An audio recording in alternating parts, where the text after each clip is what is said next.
Hey everybody, Dan here with Pain Free You. I am loving the fact that it's spring.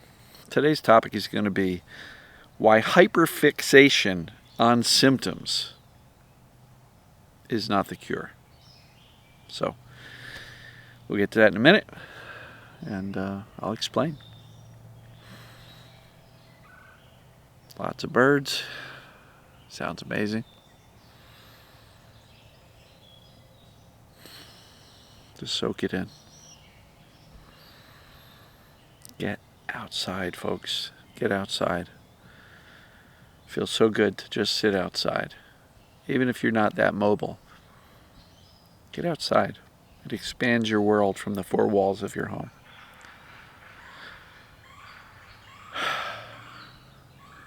All right. Birds want to chat. So, why hyperfixation on your symptoms is not the cure? And the reason for that is the brain learns. Neuroplasticity, things we focus on, tend to wire and become more efficient.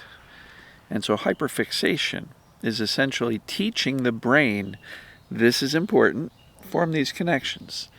Now, the good news is we can still teach the brain to not use these connections. We don't have to rebuild those wires. We don't have to disconnect them. We don't have to do, neural connection surgery to get rid of the pain or symptoms. The brain, if the brain knows how to turn them off during sleep, or if you've got even 30 seconds without symptoms, the brain already knows how to make a different decision. Say, don't use those connections, use something else, the ones that are not painful or symptomatic. But hyperfocus, fixation on the symptoms, actually keeps the symptoms going because the brain's paying attention to where your focus is. And generally what we focus on tends to grow and magnify. So focusing on symptoms all day, every day, is not the solution to get them to go away. We want to engage our brain in the outside world, outside of our head world, outside of our symptom world, and engage the brain in doing other things. That alone is a message of safety, because if you are able to go from thinking about and focusing on your symptoms all day long to over time diminishing the amount of time you're spending on the symptoms, the brain over time will learn, I guess these symptoms aren't so significant. And when you wrap that up with a better expectation for your day, maybe symptoms will come down somewhat. Maybe they'll go away. Maybe they won't, but maybe they will. And a better response to symptoms when they kind of grab your attention. You wrap that up with a shift in focus and attention away from them. Now you've got a bit of a predictable recipe to teach the brain that these symptoms are not significant. But if you're looking at them all day, staring at them, monitoring them, measuring them, talking about them, complaining about them, trying to fix them, trying to get rid of them, what's the brain's takeaway? Those are important. Let me keep them wired. And I use the analogy of how I forgot the Spanish language after I graduated high school. So I took 2 years, junior year, senior year of Spanish.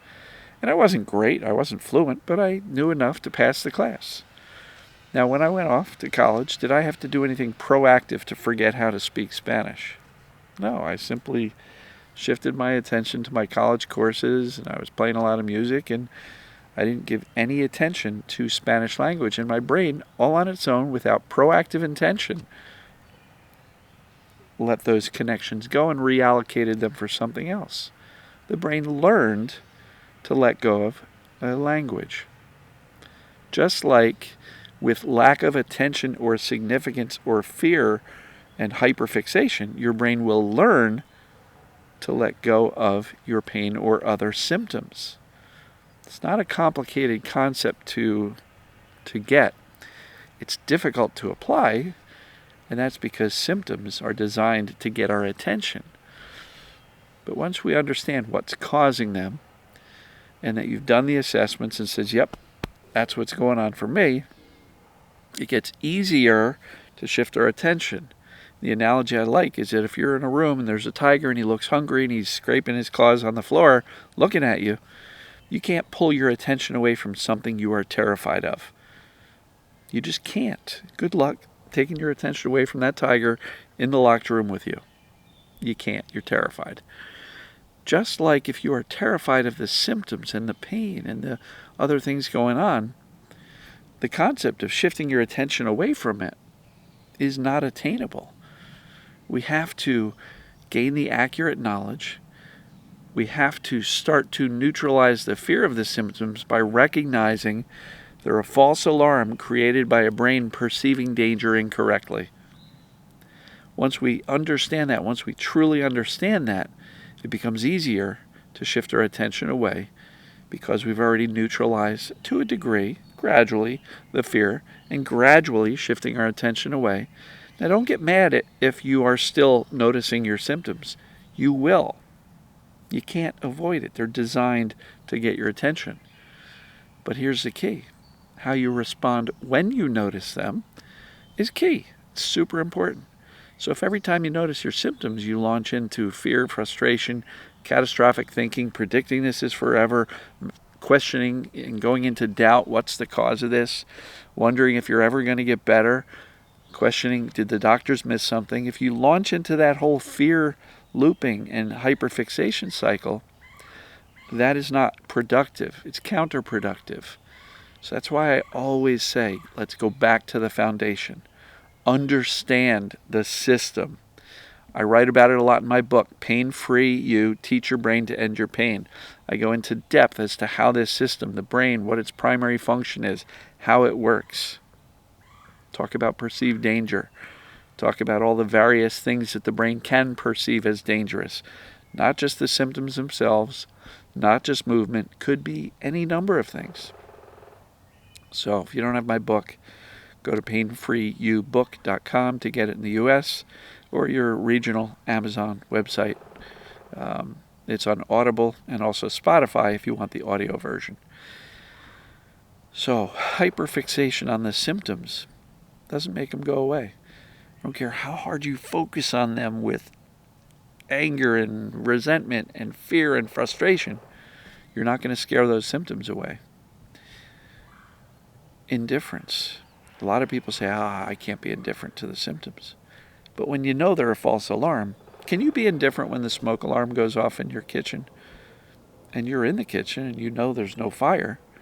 You might be a little annoyed by the smoke alarm. Come on, I was just, cooking something on the stove, burnt a little bit, and the smoke alarm goes off. But can you be indifferent to that? Yeah, because you know that there's no fire. The house is not burning down. Same exact thing with this mind-body concept. When you understand what's going on and you've done the assessments and ruled in this mind-body concept as your reason for the symptoms, it becomes easier to say, that's just a false alarm, smoke alarm. Those symptoms are just a false alarm. The brain's perceiving danger. And we convey safety consistently. Now, we don't have to do it all day, every day. We can wake up, have a nice conversation with our brain and say, hey, we're not going to bother too much with this today because I know it's a false alarm. So brain, work with me. Let's enjoy our day. I'm expecting today to be better than yesterday. And if symptoms are there, respond as well as you can, right? Expect better, respond better. Try not to hyperfixate on this. Expect that you're going to be able to shift your attention to doing normal things. And as you do more and more normal things, what happens? Your brain goes, look at Dan. Dan's doing normal stuff. And he's not hyperfixating on the symptoms. So the conclusion the brain comes to is they must not be that important, significant. And he doesn't seem afraid. He keeps on referring to them as temporary false alarms, misperceived, a brain operating on misinformation and fear. He's not scared. He understands it.